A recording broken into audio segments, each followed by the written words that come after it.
and this is the platform of GAS, a mentor that helps you to find the solution of your problems related to various aspects of your life, like education, knowledge, career, personality, health, and lifestyle.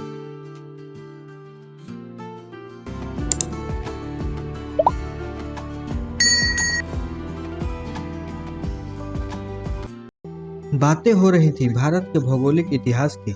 इस क्रम में हमने सिंधु नदी basin और गंगा नदी basin के बारे में विस्तृत रूप से चर्चा की।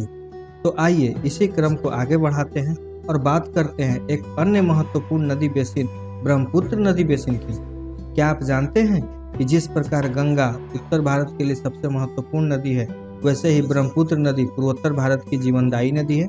ब्रह्मपुत्र नदी विश्व की सबसे लंबी नदियों में से एक है। यह नदी कैलाश पर्वत श्रृंखला के मानसरोवर झील के निकट चेमायुंगडुंग ग्लेशियर से निकलती है।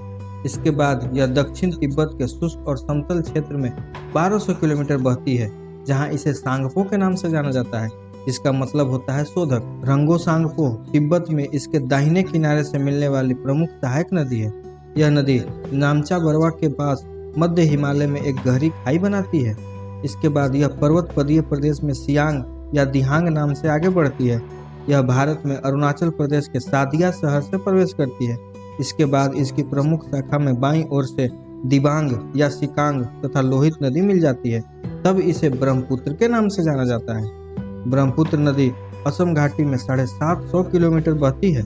इसके बाएं ओर से मिलने वाली प्रमुख सहायक नदियां बूढ़ी दिहांग और धनसिरी है तथा दाहिने ओर से मिलने वाली सहायक नदी सुबनसिरी, कामेंग, मानस और संकोश है। सुबनसिरी जो कि पूर्ववर्ती नदी है, इसका उद्गम क्षेत्र भी तिब्बत ही है। ब्रह्मपुत्र नदी बांग्लादेश में धुबरी के पास प्रवेश करती है।